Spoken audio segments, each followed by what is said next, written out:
Hello everyone, my name is Helga and you're on my anime channel. Today I would like to talk to you about the anime series that I have the most conflicting feelings about, which is Tokyo Revengers. Be prepared for me ranting about its plot inconsistencies, its weird time travel mechanics, as well as the reasons why I ended up kind of falling in love with it. So without further ado, let's go! Tokyo Revengers is a time travel anime based on the manga by Ken Wakui, which I personally haven't read, so please don't post any spoilers in the comments, and keep in mind that this review is anime only. The main idea of the author was to write a story about gang rivalry in the early 2000s when he was an actual gang member. So he decided to do that by adding a time travel aspect to the story. And you can really feel how the plot is permeated by the author's nostalgia about his youth as well as romanticism. But this is actually one of the main characteristics of Tokyo Revengers that I have a love-hate relationship with. Because, of course, it's an advantage that the author transmits his feelings through his work. And the readers really sense it. I think this is one of the main reasons why this franchise has become so popular. But I personally hate the romanticization of any type of violence, and this aspect of the show gave me a really hard time when watching it. You may ask why I start watching this series in the first place then. The answer is that I'm a hardcore fan of the time travel genre, and as we don't have too many anime series that include this theme, I just watch what I can find. However, when I was watching the first part of Tokyo Revengers, it was really hard for me to get through it, and I wanted to give it up several times because of the cruelty of fight scenes, and I had to turn my head around all the time. However, later I somehow convinced myself that it was just anime and nobody was really suffering, which helped me to keep on watching. You may also ask why I kept torturing myself even though I wasn't enjoying what I was seeing. And the first aspect correlates with something that I have already mentioned, and this is the atmosphere. The author has managed to deliver the atmosphere of Japan in the 90s and early 2000s. And although I'm not a fan of the topic of gangs, I really like the portrayal of Japanese culture in different time periods. The second thing that I really enjoyed was music. The opening and both ending themes match the atmosphere of the show perfectly. I don't know how anime creators do it, but it always fascinates me. And the lyrics of the songs actually also reflect on the events and the character dynamics from the show. The opening song was also played during the Olympic Games in Tokyo, and I actually sing it in my singing classes, so you can say that I really enjoy it.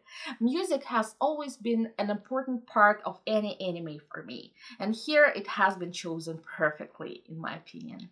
Third good thing is the character design.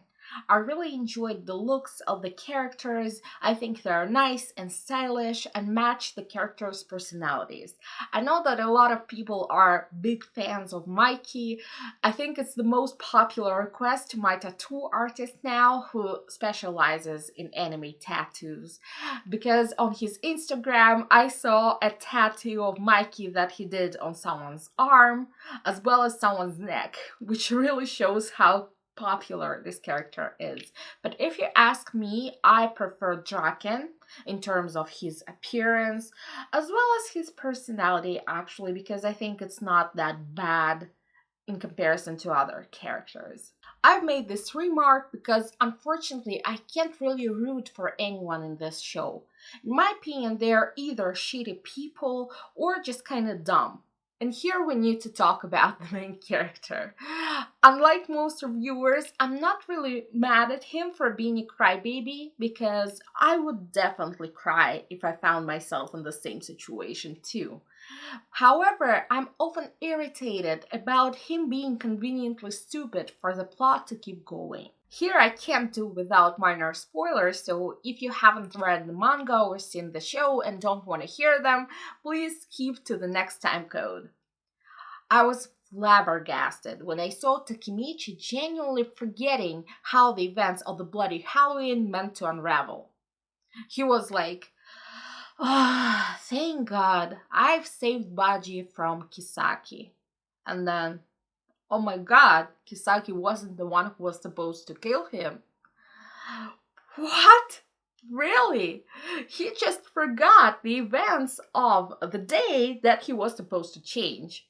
I also like to joke that the author had introduced so many characters that even Takemichi got them confused.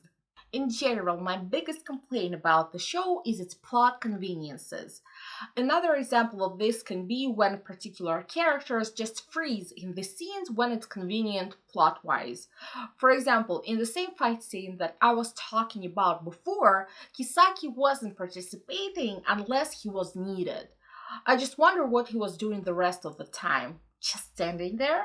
Weren't other characters surprised that he didn't react to Baji lying there in a puddle of blood at all? I understand that it was very convenient for the author, him not reacting, because if Kisaki had come down there, he would have overheard what Baji said to Takemichi, and it would have changed everything. But it just doesn't make any freaking sense. It actually reminds me of a video game where NPCs don't start talking until you come up close enough to them. Of course, we also need to talk a little about the time travel mechanic of the show, because unfortunately, it's also nonsensical. If the main character faints every time when he goes 12 years back, why don't they shake hands next to a sofa at least, let alone on a hospital bed? They always show what happens to him after the handshake already in the past, but they never show what happens to his body after the handshake in that timeline. Naoto catches him, preventing him from falling, or what? Aren't they afraid that he will break his neck and it will somehow affect the story? And of course, everybody has already talked on AnyTube about the characters' crazy hairstyles and tattoos that, of course, weren't allowed in Japanese schools in the early 2000s. But if you don't focus too much on these aspects, I think you can actually enjoy this show. Because when I stopped doing it, I started appreciating it much more. Because anime is the only art form where even the craziest plots are possible and can come to life. That's why I like it, and that's why even though this anime has a lot of plot holes, I still gave it 8 out of 10 stars. Recently, I have also found myself Googling about the live action adaptation and watching some behind the scenes materials. So I'm really looking forward to when we will be able to see the live action movie. However, I'm a little bit worried about the fight scenes and if I will be able to handle this amount of violence in the live action.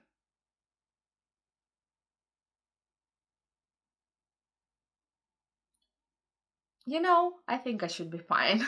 The casting for the movie is quite good. The actors actually look like the characters from the anime. I'm familiar with the one who plays Hanma, and I think he's a great actor. And the person who plays Mikey also looks like Mikey, but from what I've seen from the trailer, they made him a little bit too aggressive, in my opinion. Mikey is a kind of a reserved character, but here he's too much out there, I think.